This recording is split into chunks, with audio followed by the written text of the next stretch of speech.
In this video, we'll discuss about biomedical waste and their management. First, we want to know what is biomedical waste. Biomedical waste means any waste which is generated during diagnosis, treatment, and immunization of human or animals in research activities of biological product. எந்த waste okay இந்த generate ஆகுதோ, அதாவது during diagnosis period or treatment period or immunisation, it may be human or animal, இந்த மாதிரியான டைமில் generate ஆகிற waste தான் வந்து பயோமெடிக்கல் வேஸ்ட். நெக்ஸ்ட்டு கேட்டகரி பார்க்க போகிறோம். Human anatomical waste like tissues, organ, body part. Then animal waste which is generated from veterinary hospital and research center. Then microbiological and biotechnological waste. மைக்ரோபயாலஜிங்கிறப்ப நம்ம culture media அதெல்லாம் use பண்ணுறோம்ல, அந்த waste. Okay, vaccines, tissue அதெல்லாம். Then waste sharp like hypothermic needles, syringes, scalpels, broken glass. Then discarded medicine and cytotoxic drugs. Then solid waste dressing, bandage, plaster, cast. Okay, material contaminated with the blood tubes and catheter. Then liquid waste from any of that infected areas. Last category, incineration ashes and other chemical waste.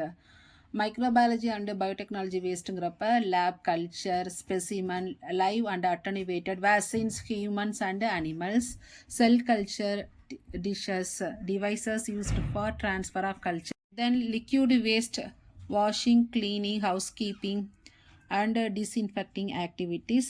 Then pharmacological waste means outdated drugs. இதெல்லாம் வந்து that category of the waste கீழே வருது.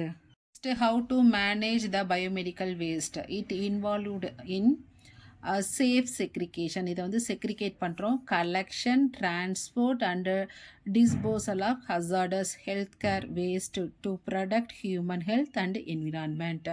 So segregate பண்ணுறோம், collection பண்ணுறோம், transport பண்ணுறோம் and dispose பண்ணுறோம். இதனால் இது வந்து ஹியூமன் ஹெல்த்தையும் என்விரான்மெண்டலையும் ப்ரொடக்ட் பண்ணுது. Here strictly we want to follow that biomedical waste management rules 2016. அதுக்கு வந்து colored coded segregation, அதாவது yellow color bag, red color, blue color, white color, like that color coded bags நம்ம யூஸ் பண்ணோம் to separate anatomical infected plastic and sharp waste. Microwaving, shredding for disinfection and disposal, துண்டாக்குறது, ஓகேவா, அந்த method. Then safety protocol, handling required strict personal protective equipment to minimise the risk of needle prick injury and infection. So needle prick injury வராமல் நம்ம வந்து personal protective equipment use பண்ணோம். Adhere to these guidelines enforce the by state pollution control board. Okay, அந்தந்த ஸ்டேட்டுக்குள்ளே pollution control board என்ன guidelines கொடுத்துருக்காங்களோ அதை தான் நம்ம ஃபாலோ பண்ணணும். That one is the mandatory for all health care facilities to ensure environment complaints and safety. Next, biomedical வேஸ்ட்டை வந்து ட்ரீட்மெண்ட் பண்ணாமல் விட்டால் என்னென்ன டைப் ஆஃப் டிசீசஸ் வரும்? Meningitis, blood poisoning, infection of skin, candidiasis, hepatitis, HIV, Ebola, environmental impact. என்னென்ன மெத்தடில் treatment பண்ணுறாங்க and disposal பண்ணுறாங்கன்னு பார்க்க போகிறோம். First method incineration method.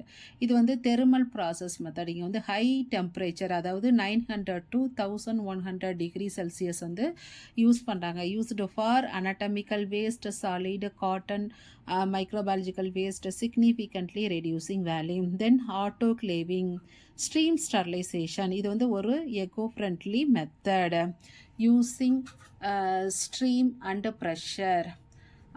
Then chemical disinfection method. இங்கே வந்து chemicals வந்து 1% hypochlorite யூஸ் பண்ணுறாங்க. Okay, for final disposal. Then microwaving uses electromagnetic radiation to generate heat destroying microorganism. இதில் வந்து தட் ஸ்டெர்ரிங் ஆர் மியூட்டிலேஷன். இது வந்து துண்டாக்குதல் மெத்தட். இது வந்து துண்டாக்குதல் சிதைத்தல் method. Used for plastic and sharp to prevent reuse after disinfection. Finally disposal method. அதில் வந்து first one is deep burial method. Used for anatomical waste in rural or remote area with no access to incinerator. அங்கே வந்து அந்த rural ஏரியாவில் R remote ஏரியாவில் வந்து இன்சினரேட் பண்ணுறதுக்கு possible இல்லைன்னா டீப் பரியல் மெத்தடில் செய்யலாம். Then secure landfill. Final disposal for treated. Okay, அவங்க வந்து இன்சினரேஷன் மெத்தட் ஆர் ஆட்டோக்ளேவ் மெத்தட்லாம் வந்து பண்ணிவிட்டு அதுக்கப்புறம் தான் வந்து செக்யூர்ட் மெத்தடில் தான் வந்து லேண்ட்ஃபில் பண்ணோம். Then sharp pits. Designed pits for needles, sharp waste used after disinfection. Then recycling method. Treated stirred plastic and disinfected glass can be recycled. Recycle பண்ண முடியும்னா recycle பண்ணோம். So deep burial method, secured landfill method, sharp pits method, then recycling method we want to follow. So இந்த வீடியோவில் biomedical வேஸ்ட்னா என்ன, அதில் வந்து என்னென்ன category இருக்குது, என்னென்ன மெத்தடில் வந்து அதை செக்ரிகேட் பண்ணுறோம், டிரான்ஸ்போர்ட் பண்ணுறோம், எப்படி வந்து டிஸ்போசல் பண்ணுறோங்கிறத, ட்ரீட்மெண்ட் பண்ணுறோம், டிஸ்போசல் பண்ணுறோம், ட்ரீட்மெண்ட் பண்ணாட்டி என்னென்ன டிசீஸ் வருங்கிறத டிஸ்கஸ் பண்ணியிருக்கோம். தேங்க்ஸ் ஃபார் வாட்சிங்.